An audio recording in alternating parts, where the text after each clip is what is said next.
Sean todos bienvenidos a un nuevo capítulo del que hemos denominado Panteón Urbano, el podcast. En el capítulo anterior tuvimos el gusto de hablar con nuestro invitado Edmanuel Ferreira sobre los misterios del Valle. Y el día de hoy tenemos un invitado súper especial, el cual queremos mucho, y lo va a presentar el dueño de este espacio, nuestro querido amigo Rodrigo Acher. Muchas gracias, Baltasar Peña. Sean todos bienvenidos a la segunda edición de Panteón Urbano, el podcast. Queríamos presentar en esta segunda edición de Panteón Urbano, el podcast. Tenemos también a nuestro compañero Santiago Rein. Bienvenido, Santiago. Un gusto que puedas estar el día de hoy acá. Bienvenido a Panteón Urbano, el podcast. Muchas gracias. Que la vez pasada lo tuvimos, pero detrás de cámara. Detrás de bambalinas. Exactamente, hoy día nos acompaña también hoy en Panteón Urbano, el podcast. Por favor, Santiago. Muchas gracias por la presentación, Rodrigo, Baltasar, y unirme a las palabras de mis compañeros por los agradecimientos. Esta tarde tenemos también un excelentísimo invitado. Él fue maestro panificador, dirigente de la mina El Romeral y también escritor, autor de varios libros, entre los cuales figura Historias de la Serena, Leyendas del Valle del Elqui, Las Andanzas del Abuelo Pedro, entre otros. Es un honor tenerlo acá con nosotros en este nuevo capítulo de podcast. Queríamos darle bienvenida a este espacio a don Daniel Toro Ponce. Don Daniel, bienvenidos a Panteón Urbano. Bueno, lo único que les puedo decir es que escribir, yo no soy escritor, es un hobby nomás que tengo. Nada más me gusta escribir, como me gusta leer, libro que cae en mis manos yo me lo devoro. Pero eso tengo de muy pequeño, me gustó leer. Y pienso que en los exámenes que tiene la juventud es donde falla más en la comprensión de lectura. Y precisamente si ustedes visitan los hogares de la compañía aquí, lo pongo como ejemplo, el 90 o más del 90% de las casas no hay libro, porque el libro es caro, es un artículo de lujo para una casa. Y si no hay libro, el niño no se siente atraído.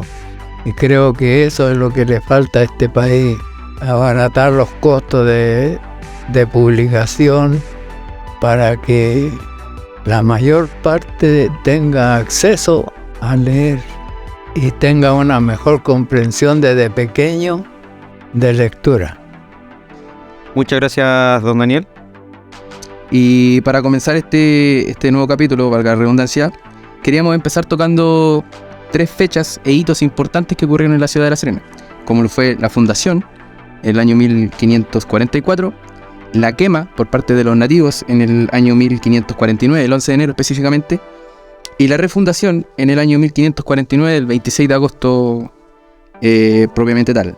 Queríamos nosotros dejarle la palabra a usted, don Daniel, para que nos comente un poco sobre esas 3 fechas, generando un tipo de resumen para que nos pueda abordar esos 3 puntos importantes, como dije en la introducción.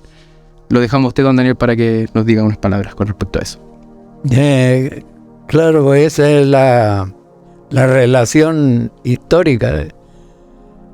Las fechas que usted ha indicado son realmente las que dieron nacimiento de La Serena.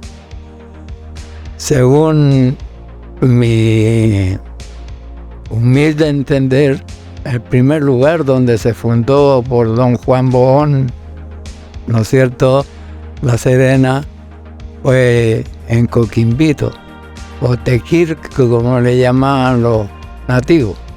¿Por qué? Y pienso que ha sido bien fundado, en primer lugar porque don Diego de Almagro, en su primera y única visita a este territorio, dejó muy tristes recuerdos.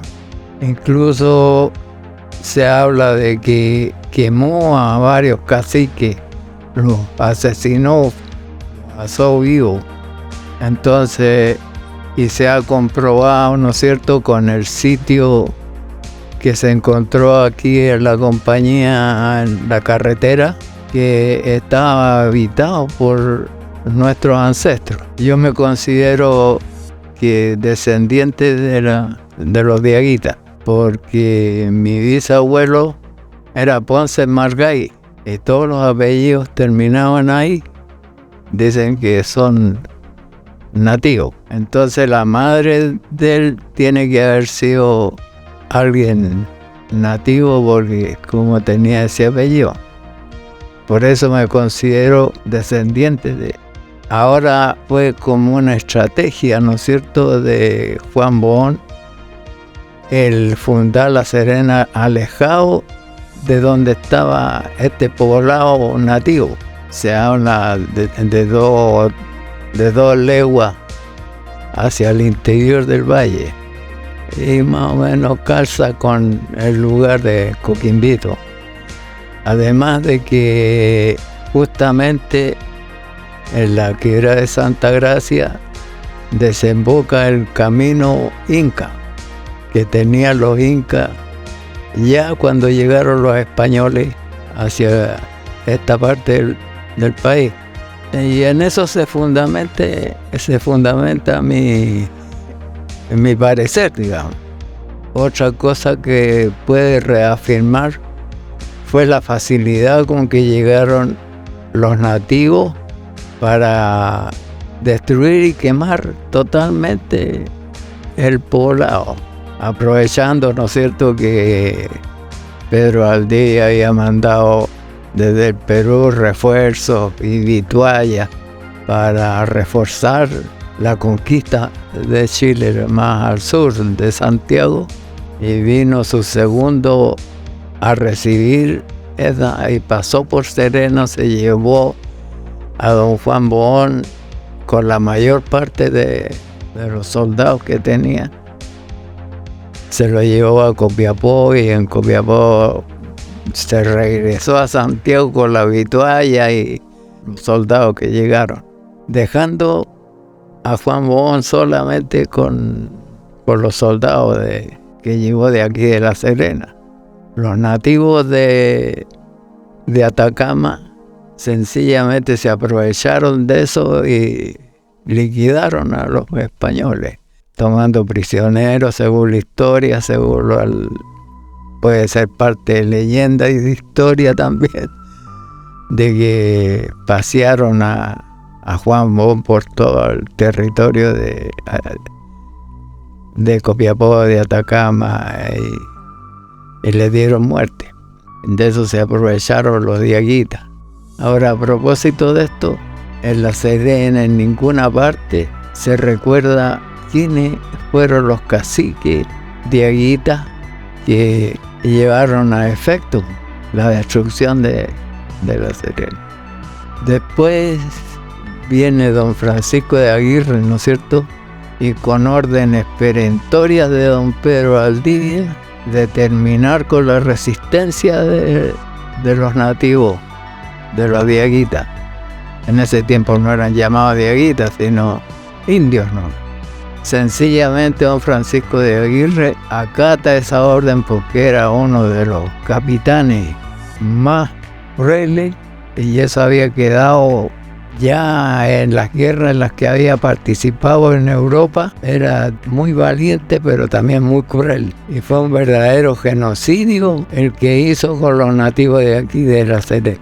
Y me parece a mí que no se le debería guardar nada más que el hecho de haber sido español y haber dejado una descendencia, ¿no es cierto?, un verdadero asesino de la etnia. Se comenta que nativo que encontraba lo tomaba y lo metía a una roca y le prendía fuego, según algunos historiadores. Por otra parte, dejaba vivas a las mujeres porque de eso se aprovechaban los españoles para el mestizaje. Y el mestizaje, la prueba está que se comenta que él tuvo 50 hijos, fuera de los 5 hijos que tuvo la señora. A propósito de eso, Yo me crié en el Valle, soy de Vicuña, nací en Vicuña, pero como mi familia por parte de mi madre vivían en Paiguano, por eso eran del Valle todos. Cuando niño yo escuchaba que en Paiguano, por ejemplo, había muchos Aguirres y se peleaban entre ellos porque decían, tú soy de los Aguirres quemados. ¿Qué significaba eso? Que a los esclavos en ese tiempo los marcaban igual que a un animal, le ponían una marca a fuego. Entonces era de los Aguirres, que descendientes de Francisco Aguirre, pero en cambio esos esclavos. Y los otros no eran de los quemados. Entonces, había esa rivalidad entre las familias de Paiguano en el interior. Yo siempre lo escuché cuando niño. No sé, son detalles. Interesante su reflexión.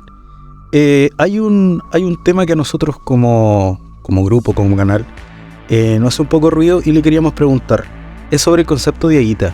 Con la llegada y la expansión del imperio inca hacia nuestro territorio, se acuñó este término y se le denominó a ciertos pueblos que habitaban en esta zona, y con la llegada del invasor español, este término quedó un poco consolidado a todos los pueblos que habitaban en esta zona. Y tenemos un escritor y un arqueólogo llamado Ricardo Lachmann, que fue contemporáneamente el que consolidó este término. Pero nosotros queríamos preguntarle a usted qué le parece y qué había antes, que nos cuente un poco antes de todo el proceso de fundación, de la quema. ¿Qué había antes en esta zona? A ver, bueno, la teoría que yo sostengo, ¿no es cierto?, es de que antes de que llegaran esta gente, no creo que haya estado habitado, porque resulta que según la teoría, los primeros habitantes de América atravesaron el estrecho de Bering, aprovechando que estaba congelado el mar, y empezaron a avanzar hacia el sur, ¿no es cierto?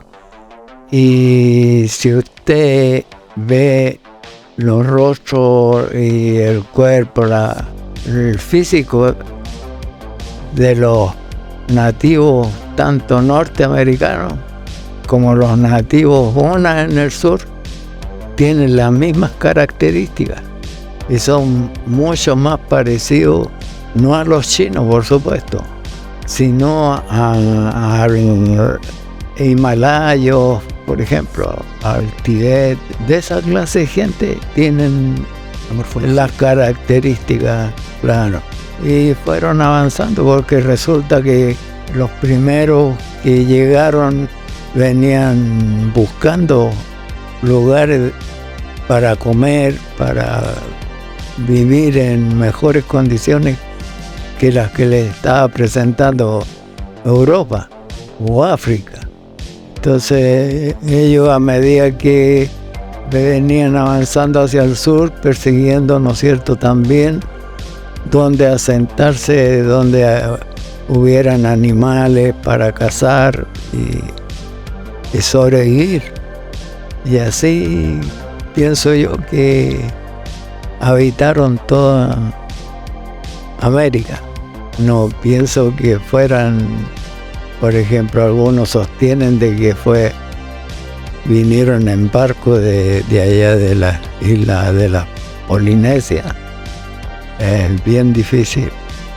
Pero, don Daniel, ¿cómo se manejaban más o menos los dieguitas, por ejemplo, cuando estaban por acá? ¿Cómo era su estructura, culturalmente hablando, digamos, antes de la llegada del invasor español? Claro, los dieguitas recibieron, ¿no es cierto?, influencia, en primer lugar, de los dieguitas de Argentina. Está comprobado de que Huanta siempre fue un tambo. El paso de agua negra que está de moda, yo conozco de que tengo uso de razón en el valle, que lo han usado ese paso. Con mayor razón tienen que haber entrado los dieguitas, porque también hay un pueblo dieguita en la Argentina, y ellos pasaron a este lado, porque hay un poco de diferencia con los que han llegado desde el norte, tienen otro nombre incluso, pero la raza, digamos, es la misma. Don Daniel, el otro día nosotros tuvimos personalmente una conversación súper interesante volviendo a este tema. Se habla mucho de la alfarería de los pueblos diaguitas, pero usted también nos comentó que ellos también se dedicaban a la metalurgia. Había una historia bastante interesante con el Cerro Brillador acá en las compañías. ¿Nos puede contar un poco de eso? Claro, históricamente los españoles veían desde aquí del pueblo, digamos, en la tarde, según una historiadora, veía cómo en la noche veían brillar los hornos que tenían los nativos, donde estaban derritiendo los metales. Y de ahí que viene el nombre de brillador. Ese mismo sistema lo usaban en Potosí, en Bolivia, los nativos de Bolivia. El mismo sistema de hornos no me recuerdo el nombre, pero el mismo sistema lo usaban aquí los diaguitas. En realidad, como lo hizo, tuvieron distintas fases, ¿no es cierto?, distintas épocas. Primero, el lenguaje que tenían era un lenguaje cultural. Y si usted se ha dado cuenta, por ejemplo, ese lenguaje cultural lo tenían hasta hace poco los Ona en el sur. Y ese es el que tenían acá, que se suavizó, ¿no es cierto?, con el lenguaje, porque si usted ha escuchado hablar a los nativos de Arica, de Iquique, si usted lo ha escuchado, es un lenguaje muy distinto, es como escuchar el arrullo de ave, el lenguaje de los nativos de esa parte. Y de esa parte también recibió ese mismo lenguaje aquí los diaguitas. Por ejemplo, los españoles, ya una vez que se afianzaron, ¿no es cierto?, ya colonizaron la única región que llamaron diaguita, y a los nativos como diaguita fue al Valle del Elqui. Todos los demás eran denominados indios, ¿no? Ese es otro hecho histórico. Gracias, don Daniel. Pasando a otro punto, dejando un poco atrás las culturas ancestrales, queríamos tocar algo que acá en la región siempre se ha hablado y que es muy reconocido, como son el hecho de los piratas y el hecho de los corsarios, y queríamos tocar un punto clave, que es la quema del 1680 por parte de Bartolomé Sharp. Ese es otro capítulo. Sí, absolutamente, y queríamos que nos contara usted... Otro capítulo de la historia, claro. A ver, el resultado, ¿no es cierto?, de que llegaran piratas y corsarios a La Serena es porque resulta que los españoles comenzaron, los nativos ya habían estado ya explotando minerales tanto en Marquesa como en Andacollo. Y la prueba está que quién fue el gobernador durante la colonia que manda una carta a España diciendo que los minerales que hay aquí, tanto de Andacollo y el cobre de Brillador, son verdaderos ríos de plata. Y esa carta empezó a circular en Europa. Entonces los piratas vienen directamente a La Serena atraídos por este río de plata. La verdad es esa, por eso llegan una serie, no solamente Sharp. Llega un tal David, llegan el mismo pirata Dray, llegan varios piratas, llegaron a La Serena. Pero el de más renombre fue Sharp, que quedó en la historia popular, que dice, llegó Sharky a Coquimbo. Era muy en los pueblos de toda esta región, porque el hombre, no me recuerdo la suma, pero era algo de 60,000 monedas de oro que pedía, y le prometieron que se la iban a tener.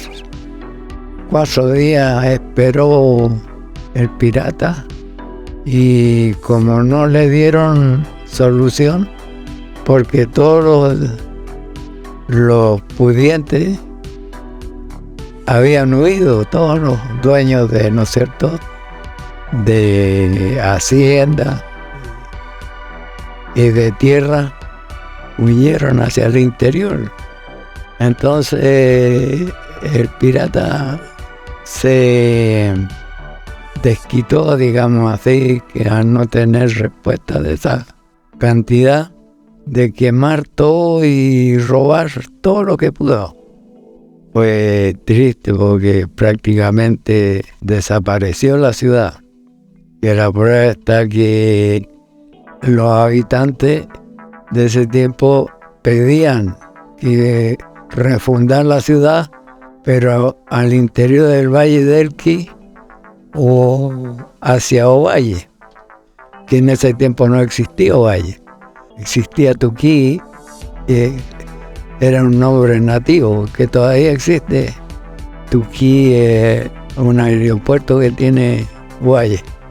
Entonces, pero el rey de España los conminó a quedarse, porque resulta que el oro y la plata de Andacollo y todo esto era muy favorable a la corona española. Ahora bien, mientras más rico era el imperio, más poderoso era dentro de los reinos de Europa, que rivalizaban con España también. Cada rey quería conquistar, porque pelean entre ellos. La prueba está que aquí se aprovechó en América el hecho de que Napoleón Bonaparte tomaran preso a los reyes de España, y ahí empezaron a liberarse del dominio español las colonias. La primera junta de gobierno, el del 18 de septiembre, fue precisamente llamada para demostrarle a España que la colonia estaba a favor del rey de España. No fue decir que íbamos a ser independientes, a declarar, no. Y es lo que le conversaba vámonos, de ustedes, que ahí nació también un hombre que aquí no se le ha dado, aquí en Serena, y es don Gaspar Marín. Don Gaspar Marín, en la primera, o sea, en esa junta de gobierno de don Mateo y Toro, ¿no es cierto?, de Zambrano, al año siguiente, en 1811, participa, y gracias al empuje de él, de una segunda Junta Nacional de Gobierno, en 1811. En 1812 es presidente de una nueva Junta Nacional de Gobierno, donde está representado por Carrera, José Miguel Carrera, por Santiago, y Juan Martínez de Rosa por Concepción, y este caballero por esta zona. En 1814 también emigra a Mendoza, y en 1818 vuelve y sigue representando a esta zona como diputado. La Constitución de 1828 lleva la firma de él. Y la de 1833 también lleva la firma de él. Y aquí una triste calle es la única que recuerda a ese tremendo hombre. Murió en Santiago en 1839, que debía ser recordado en mejor forma.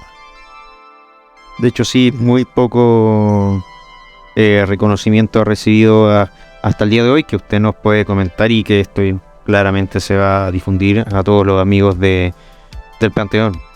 Ahora yo le tenía una pregunta a mi amigo acá. Tocábamos un poco el tema antes de la quema de Sharp del 1680. ¿Podrá haber estado relacionado ese tema con el tesoro de Guayacán?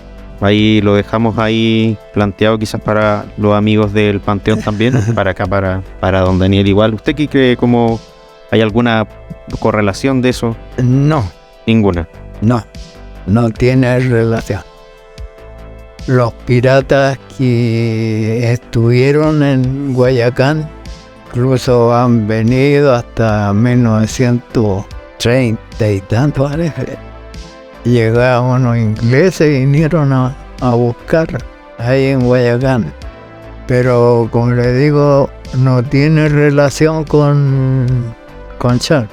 Hubo ahí una hermandad de piratas que en un libro también de piratas y corsarios en las costas de Coquimbo, que es de mi autoría, el que conocí en mi trabajo, un amigo que vive aquí en esta población. No sé si estará vivo, pero es de apellido nativo. En base lo tomo a él como protagonista porque es descendiente directo de nativo. Vivía en Cruz Grande. Todas las familias de él son nativos. Cuando hice el lanzamiento de ese libro, él se presentó como un protagonista porque toda la familia de él se hacía acreedora como heredero de ese tesoro, del tesoro de los piratas. Pero hasta aquí, salvo un comerciante de Coquimbo que reunió muchas monedas y cosas, pero nada más que eso. Yo sé que ninguna relación directa, no tiene que ver por lo menos con Sharp. Con Sharp no. Y que bien interesante aclarar ese punto, don Daniel. Por lo menos los historiadores. Don Daniel, yo tengo entendido, y corrobóreme la información, que usted nació en el año 1931, ¿eso es cierto? Sí. Hay un hecho bastante interesante en la historia de la región, ocurrió ese año, el día 26 de julio, que es un combate aeronaval que se dio lugar acá en la bahía de Coquimbo. Nos gustaría que usted nos comentara un poco sobre eso, porque es una historia un poco desconocida, sobre todo para la gente que vive acá mismo. Yeah. ¿Usted nos puede comentar algo que usted lo plantea igual en su libro? Sí. Esa se lleva a efecto porque resulta que en esos años, y fue también a finales de la dictadura de don Carlos Ibáñez del Campo, ¿no es cierto?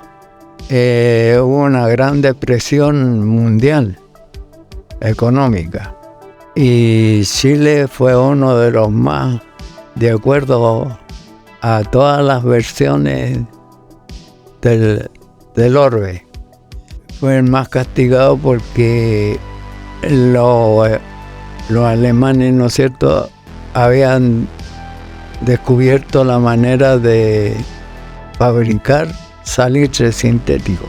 Era mucho más barato que el salitre que explotaba Chile, el salitre natural.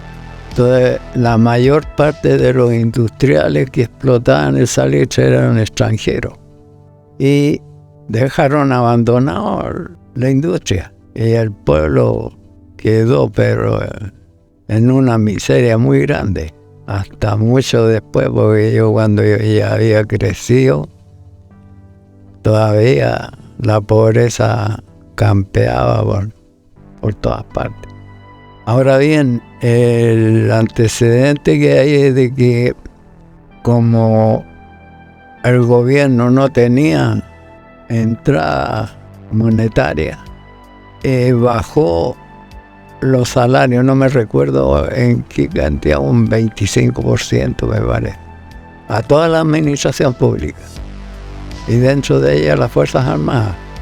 Entonces la marinería, no la oficiales, el marinero raso, reclamaron, y en esos años la escuadra invernaba aquí, no como ahora que inverna más para el sur, en Valparaíso o en Concepción, Talcahuano. Pero en esos años invernaban en esta, y aquí estaba el último barco de guerra que había traído Chile, que era el almirante La Torre. Hicieron los marineros, pescaban a los oficiales, los metieron a los camarotes y ahí los dejaron presos. Y ellos se botaron ahí en rebeldía. El gobierno entonces trajo la aviación, porque ya existía aviación en Chile, y los trajo aquí a Tuquí, Hawái, porque los cañones del almirante La Torre tenían un alcance de 40 kilómetros. Y para dejarlos fuera, al estar en tierra, fuera del alcance, lo tenían allá.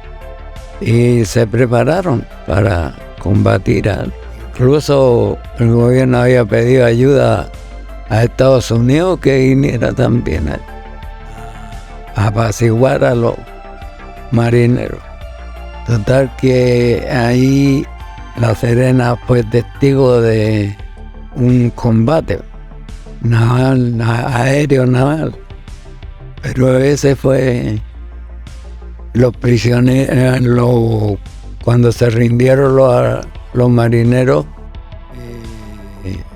fueron encerrados en el liceo, en el edificio del liceo de hombres. Ahí tuvieron en la noche, como la ventana del piso superior no tenían barrote, los marineros se descolgaban con las sábanas y lluvían. Pero después, para aminorar, ¿no es cierto?, los efectos de esto, el gobierno lo tomó como, no como un acto de rebeldía, sino como una protesta de trabajadores. Le bajaron un poco el perfil a la situación. Claro, y además que el gobierno bajó a un 10% el descuento a los salarios. Y ahí quedó el tema.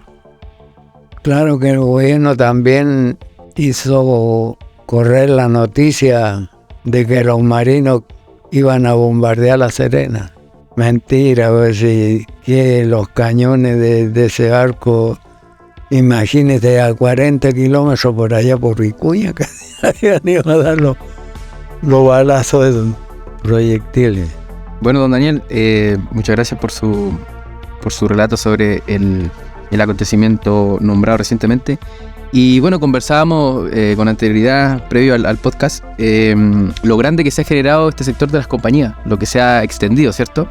Pero una de las curiosidades de nuestra ciudad es que la compañía fue comuna en el año de 1870, si es que no estoy equivocado. No, 1891. 1891, corregimos entonces. La compañía fue comuna, entonces queríamos que nos explicara un poquito cómo fue ese suceso, ese hito histórico que la hace. Fue comuna porque estaba precisamente el presidente, un señor de apellido Montt, de haber sido descendiente de Manuel Montt. En 1891, como una forma de darle mayor libertad, pongamos, al país, porque no fue solamente aquí, sino en todo el país que dándole mayor autonomía a las regiones. Aquí se creó la de la compañía y la de Algarrobito en esos años y La Pampa. También en Vicuña se creó la comuna de Paihuano, de acuerdo a ese criterio de darle mayor autonomía a las regiones del país. Pero ¿qué ocurrió? Que La Serena, la Intendencia de Serena, todas las autoridades de Serena reclamaron por esto, porque resulta que La Serena, el centro, no era capaz de manejarse económicamente. Hay fotografías de esos años donde muestran a La Serena y da pena las calles de La Serena. Entonces, en 1927, bajo el gobierno del dictador Ibáñez, volvieron a hacer nada más que su delegación, tanto Algarrobito como la compañía. Y la compañía en este momento debiera de ser comuna. Debiera de ser comuna porque, en primer lugar, proyectaron un hospital allá en el Cerro Grande, ¿no es cierto? La gente de aquí, para que vaya a verse al hospital, tiene que pagar 2 pasajes. Una para llegar al centro y otra para llegar al lugar que esté el hospital. ¿Por qué no construir un hospital aquí, en la compañía? Aquí hace falta un hospital. Hay de estos CEFAN que llaman, pero el CEFAN no tiene dónde llegar enfermo, nada, todo lo derivan a los hospitales de Coquimbo o de Serena. Y ahí yo le digo que aquí está más de la mitad de los habitantes de La Serena está aquí en la compañía. Ahora, si contamos que la compañía, cuando fue comuna, tuvo de su delegación a Cutún y a un mineral que desapareció en los años 30, la Sierra de Arquero, un mineral de plata. Ese mineral en 1835 se explotaba y entregaba el 85% de la plata, de toda la plata que se producía en el país. A tal extremo que el gobierno creó una casa de moneda aquí en Serena, por ese motivo de la plata. Y desapareció sin pena ni gloria esa casa de moneda. Sí. Y duró ese mineral hasta 1930 más o menos. Hay historias que me contó un viejito que yo era niño y trabajó en ese mineral. Llegó a Vicuña, se sentaba en la plaza y ahí contaba historias. Y él contaba de leyendas y cosas que después las he escrito yo por ahí en algunos libros. La historia de ese mineral. Otra persona que hizo mucho por Serena también fue Francisco Solano Astaburuaga, que fue intendente por ahí por 1870. Él creó una sociedad de gente pudiente a crear, ¿no es cierto?, un ferrocarril que sirviera de Coquimbo a Serena. Y uno de los más entusiastas fue don Carlos Lambert, para sacar sus productos de aquí, de la fundición, y llevarlos al puerto. Y crearon el ferrocarril. en poco tiempo en base a acciones de cada socio accionista. Incluso crearon un ferrocarril hasta Rivadavia en el Valle del Elqui, que desapareció en una bajada de agua del río, se llevó la instalación. Duró 4 años funcionando ese tren. Ahora bien, lo comparo yo, ¿cuántos años están las autoridades buscando un financiamiento para poner un tranvía de Coquimbo? Y yo no entiendo esto. Cuando la línea férrea está hasta Islón, está buena, está en condiciones. ¿Falta de financiamiento o falta de voluntad más que nada, don Daniel? Para mí, falta de voluntad. Nosotros, ¿qué es lo que financiamos nosotros? Perdón, me voy a salir del tema. Financiamos un congreso donde se dedican a parlotear como loro miles de millones, miles. Nunca ha dicho el Estado cuánto le cuesta al país mantener ese congreso. Nunca han dicho. Gente que gana con todos los beneficios que tienen, arriba de 30 millones mensuales. La dieta son 10 millones, ¿no es cierto? Son 10, 11 millones. Pero en cambio, todos los demás beneficios, cuando sacaban de que la benzina le daban para la señora, para el hermano, para el amigo, y un tremendo gasto de benzina. El casino, ¿cuánto gastan en casino?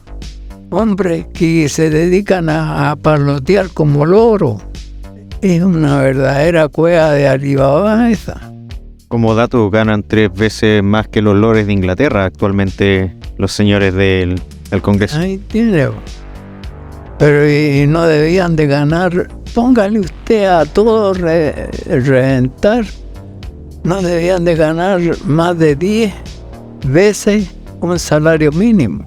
Fíjense que si usted saca la cuenta, una persona que gana el salario mínimo, yo he sacado la cuenta. Por eso lo digo aquí en este momento. Paga 2 meses de sueldo al año al Estado por el famoso IVA. Un IVA que cuando lo crearon iba a ser provisorio, pero había de dónde agarrar, así que... Provisoriamente definitivo, igual que el impuesto específico. Definitivo. Es como el pueblo, un Estado que le entrega una mala educación, que entrega una mala servicio médico, servicio de salud. Un Estado que no le da protección a los trabajadores. Cobra eso al pueblo sin entregar casi nada. Un Estado que quiere esclavos más que ciudadanos, podríamos pensar. Infiero yo, particular. Pero claro, si íbamos a tener una constitución que iba a entregar derechos laborales que fueron arrebatados por el plan laboral del caballerito lindo, que tanto que lo quieren y lo añoran en la élite política. Yo pensé que los trabajadores iban a aprobar, iban a ir a votar aprobando en masa, cuando les estaban entregando todos los derechos. Fíjense que todas las industrias del país ahora trabajan 12 horas de diaria. ¿Qué significa eso? Significa que se ahorran un turno al día, todos los días. Si eran 8 horas, nosotros trabajábamos 8 horas los tiempos mismos. Había 3 turnos de 8 horas para cubrir las 24 horas. Ahora los cubren con 2. ¿Y quién gana? Está claro. Bueno, don Daniel, interesante el relato que nos comenta sobre las compañías, primera instancia, y luego ciertas curiosidades que fueron saliendo, como la Casa de la Moneda, ¿cierto? Y para retomar en sí este podcast, quería preguntarle específicamente y personalmente hacia usted, ¿qué lo incentivó a escribir este libro de las historias de La Serena? Dejando de lado obviamente que a usted le gusta mucho la lectura, de pequeño usted dice que devoraba libros, pero quizá tiene que haber algo que lo haya incentivado específicamente a escribir este libro, para que nos comente un poquito. Sí, me incentivó porque ya había escrito una reseña sobre la compañía, ¿no es cierto? Y me incentivó el hecho de que yo llegué aquí a La Serena y me acogió bien, y donde fallecieron mis padres, mi casa, eduqué a mis hijos. Entonces, como una forma de retribuir, igual que con el relato de la compañía, ese fue el motivo, digamos, de escribir sobre La Serena. Igualmente escribo sobre el Valle de Elqui, porque fue donde pasé los años más felices, que son la niñez.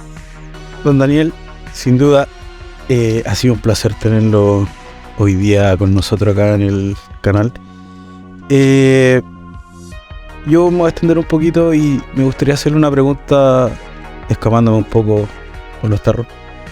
Y no puedo no preguntárselo. Me gustaría que nos dejara un mensaje para la juventud, como Daniel Toro. ¿Cuál es el principal mensaje o algún consejo que usted le pueda dar a la juventud el día de hoy, desde su persona? Vos. Es difícil, pero pienso que en estos momentos hay una juventud que piensa bien, pero como hay tanta propaganda, tanto escrita como visual, como en la televisión, ¿no es cierto? Y la prensa que le juega en contra de esto. Entonces, fue lo que ocurrió con la Constitución fracasada. Fue tanta la mentira, tanta la falsedad que se derramó sobre el país, tanto por la televisión como por la prensa, que el resultado fue el que vimos. Es difícil ver. Si usted ve ahora, por ejemplo, en estos momentos contra el presidente Boric, hablan en contra porque habló algo sobre lo que ocurre en Perú. Ahora, ¿qué es lo que criticó? Criticó que no puede seguir así, porque ya en este momento hay más de medio centenar de muertos. Y eso está contemplado en los derechos humanos, que no puede ser que cualquier país lo puede criticar. Por otro lado, le han dado como tarro, ¿no es cierto?, al hecho de que el Consejo de Ministros rechazó el proyecto Dominga, y que todos conocemos lo negativo que tiene. Es positivo, ¿no es cierto?, porque va a dar trabajo, pero es negativo en cuanto a la explotación a que es sometido. Voy a poner un solo ejemplo. Cuando entré a trabajar a Romeral, los camiones andaban en el cerro arriba, y cuando me retiré del cerro había un hoyo de 100 metros. Cuando me retiré quedaba un hoyo de 100 metros. Lo pueden ir a ver, yo creo que está más hondo todavía. ¿Qué significa eso? Significa cambiar en lo físico de la tierra, el ambiente. Yo conocí la mina antigua de Pocerillo. La mina antigua de Pocerillo está en la cima de la cordillera, está en la cima. Sin embargo, de esa montaña queda un hoyo casi como es todo lo que es La Serena. Veía un hoyo. no sé cuánto medirá para abajo, pero que espanto. Y así todos los minerales.